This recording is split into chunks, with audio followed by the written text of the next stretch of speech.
Hello and welcome to Williams Mullen's Benefits Companion, a podcast that helps employers navigate the complex legal challenges of managing their employee benefit plans. I'm your host, Brydon DeWitt, and today I'm joined by special guest Beryl Ball, Principal Financial Advisor at CAPTRUST. Welcome back to the Benefits Companion, Beryl. Thanks so much, Brydon. Well, Beryl, by now most of our listeners know that the Secure 2.0 Act, they've probably heard about it, and they know there are a lot of changes and options plan sponsors can add to their plans. And two that I'm hearing a lot about are the new emergency savings accounts, and then the option to match student loan repayments as if those repayments were elected deferrals under a 401k plan. But the other thing I'm hearing also is that record keepers aren't really ready for all of this to go into effect in 2024. What are you hearing? What are your clients interested in these two options? What do you think we're going to see over the next couple of years with respect to these options? Number one, you're correct, Brydon. Record keepers are not ready. They're not ready for two reasons. One is final guidance has not come out yet from the Department of Labor on either one. So there are a lot of questions remaining. We have the sections of the Secure Act 2.0 to look to, but how this is going to be administered, et cetera, by record keepers in general has not come out. And there's really no one record keeper who's ahead of the others, particularly in terms of being ready to do it. So what I'm seeing from plan sponsors is, generally speaking, we are having conversations about whether either or both or none fit in with what they would like to do for their employees, generally speaking. If we look at each one separately, emergency savings has probably gotten less interest than the qualified student loan payments. Basically, the employer's 401k plan is becoming a bank account at that point with emergency savings. What they're seeing is, we're very concerned about people taking money out and then not having money when they go and retire, and whether these plans are suitable for an emergency savings account, generally speaking. The reason, however, that Congress appears to have wanted to put this provision in is they were concerned about people who live paycheck to paycheck in this country, of which there are lots who unfortunately are in that situation.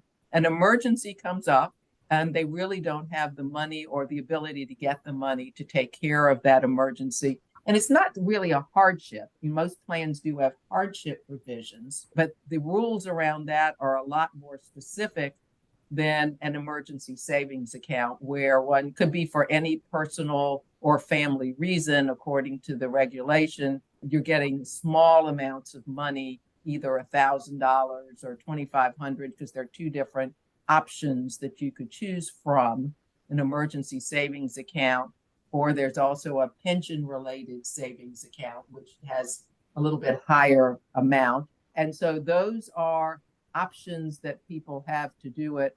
I've not seen any clients yet who are ready to implement as soon as the regs come in, though. I see the reason for it, to try to get more Americans saving for retirement. Because the days of the defined benefit pension plan that covers you until from retirement to death, those are going away, have been going away for a couple decades. And I think Congress correctly saw that our retirement system is dependent on 401k, 403b plans, workers saving for their own retirement. And if a barrier to someone saving for retirement is they're not going to put $500 into the 401k plan because they might need that $500 to pay for a broken refrigerator or things that don't qualify for a hardship withdrawal from a 401k plan. I see the policy reason behind it. If we can just get people to put money into the 401k plan and hopefully they don't need it and it turns into retirement savings. But it's just an extra burden on plan sponsors to have this feature and to administer it properly. And again, there's the philosophical view of we're not running a bank. It's a retirement plan. Agreed. And what we're seeing is that people are thinking about it, considering it. These options are first available in 2024, according to what Secure Act 2.0 says. So we're really waiting for the regulations to be there, for the guidance to be there that record keepers need. There's a lot we don't know. We don't know if there will be fees that record keepers will charge. We know that people will avoid having to pay the 10% penalty tax one of these features anyone can use, but you can only get $1,000 and you have to repay it. If you don't repay it, it becomes taxable. So there's a lot of regulatory issues that surround being able to do this that I just don't think plan sponsors have gotten ready yet to give it a lot of serious consideration. And the other one we're going to talk about, which I think from a policy perspective makes sense, is the matching of student loan repayments. But what I'm hearing and when I look at it, we really need guidance on student loan repayment or matching student loan repayments. How does an employer know whether the employer may know that the employee has a student loan and has a payment schedule, but how do they substantiate that it's been paid? And are they going to do that on a month-to-month basis for all of their employees who have student loans? I don't know.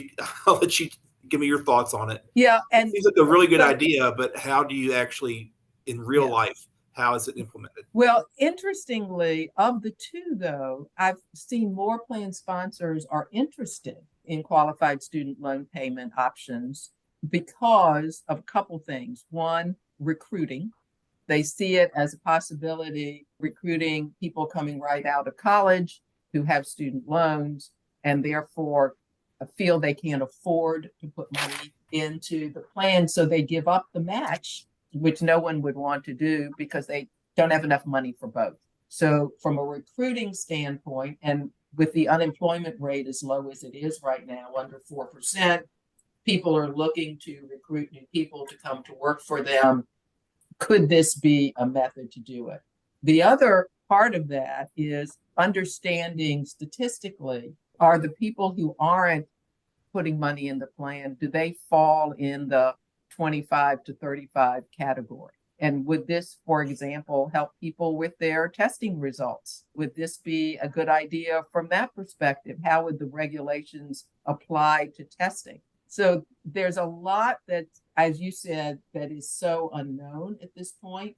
On the other hand, there is interest. And the way Congress wrote it, people simply say, I have a student loan. So it's all based, just like the emergency savings, on self-certification. So you, in theory, don't have to know if they are actually repaying the loan or not, as long as they swear that they are or certify that they are.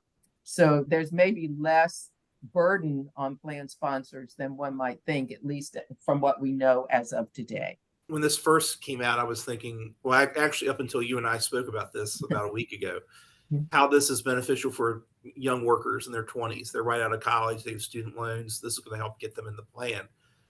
But this is not limited to younger workers. When you consider how long it takes to pay off student loans, this could be for workers in their 30s and 40s. Well, and the way it's written, let's say you're a parent, you're the employee, but you're a parent of someone for whom you are paying the student loan.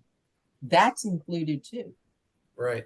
So it may be someone in their 50s who are actually the payer of the student loan, who may get a match now that they didn't get before. So, and there are trillions of dollars in this country that are owed to student loans. And the other thing that I think is driving this is student loan have been in a forgiven status for the last couple of years.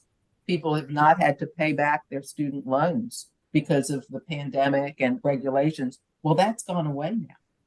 So student loans have to start being repaid again. So that's another reason why this has been of interest to people. Well, Beryl, thank you once again for being on the Benefits Companion. That'll conclude our discussion.